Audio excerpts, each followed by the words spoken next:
Greetings to our listeners and viewers at home. Welcome to another informative episode of SBAH RADIO podcast. My name is Olesego Rankatiso, better known as Bibo Juice, Juice Elimnandi. The International Health Calendar has set aside the 1st to the 7th of June as International CPR Awareness Week. CPR, cardiopulmonary resuscitation, is used in cases of emergencies when a person's heart has stopped beating or they stop breathing. It is used to keep the blood and oxygen flowing to the brain and other important vital organs until a professional arrives. Joining us in the studio today is Dr. Hoffeld from Steve Biko Academic Hospital Emergency Unit. She's going to be teaching us more about CPR. Doctor, good morning. Good morning, how are you? I'm good, and yourself? I'm fine, thank you. Tell me, Doctor, briefly explain to me what is CPR and why is it important that ordinary people like myself learn CPR? CPR is done when, like you said in your introduction, when a person's heart stopped breathing or there was any incident or a sickness that made his heart stop breathing. So then what one do is we perform CPR where you press on the chest with a certain rate and rhythm to keep the circulation of the heart going. So the circulation goes to the brain and the lungs until somebody comes to assist you in helping with this patient. Okay, so what are the basic steps that are used when performing CPR? Okay, so we talk about the 3 H's, which is hello, hazards, and help. So what happens is you will go to the patient, try and wake the patient, talk to the patient, see if the patient responds. So that is your hello. And then your help is always remember, one of the most important steps is to call for help. Phone an ambulance or get somebody to call to come and assist you, okay? And then hazards, please make sure that your surrounding is safe and the patient is safe while you're doing CPR. We always say, if the patient fallen in the middle of the road, you don't want to start CPR and then there's an accident following your doing CPR. And then you start with the CPR and you continue with the CPR until somebody assists you.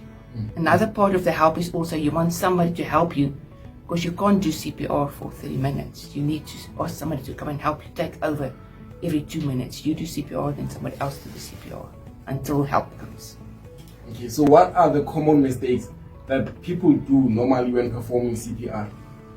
I don't think there's big mistakes that one can do. One can press too soft or press too hard sometimes, but that is not something that is so important than just continuing with a specific rhythm until help arrives. And the position is also important. One should never press on the stomach or on the lower part of the chest. You have to go in the middle of a patient's chest.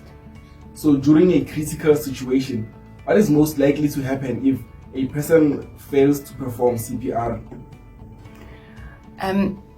The problem is the thing that you need to remember is that there's 3 important things that determines the outcome of a patient that has lost has lost consciousness or the heart has stopped. So the first thing is the CPR. Okay, you need to start the CPR and you need to call for help.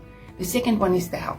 You want the ambulance and the paramedics to get to you to assist you to see why this patient's heart has stopped so that they can reverse that process and get the heart starting again. And then the third thing is when the paramedics come, they will bring what we call a defibrillator, where when a patient's heart is in an abnormal rhythm, they can provide some shock, like you see sometimes in Grey's Anatomy or something like that. The patient gets shocked, So then what we do is we give, via the machine, we give jewels to the patient so that the patient's heart is stunned and can start pumping again. So on the 6th of June, last week Friday, Steve Biko Academic Hospital hosted an awareness and training campaign. I want you to tell me more about that and also tell me where can people get proper CPR training and certification besides the awareness that was happening last week? Yes. Okay, so I always had this idea, and it's still that everybody in Steve Biko Hospital needs to know how to do CPR. because a patient can go to the cafeteria, can go to the bathroom.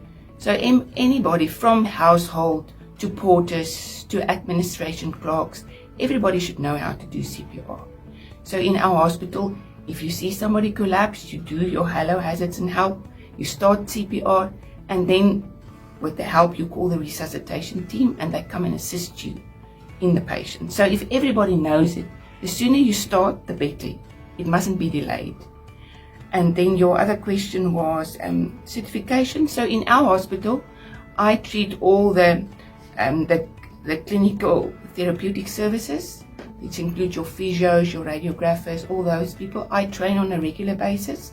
And then Mncedisi, which is our clinical education and training unit, they train the nurses. So that is a good way to start, basic CPR. And then also you can do courses from all companies that's around Pretoria and in Joburg that you can contact, and they can teach you how to do basic life support. Thank you so much, Doctor. That was Dr. Hoffeld from the Steve Biko Academic Hospital Emergency Unit. That was very informative, Doctor, if I do say so myself. Learn CPR, save lives. My name is Olesego Rankatiso for SBAH Radio Podcast. Follow us on our Facebook at SBAH Radio, TikTok and YouTube at SBAH Radio. Thank you.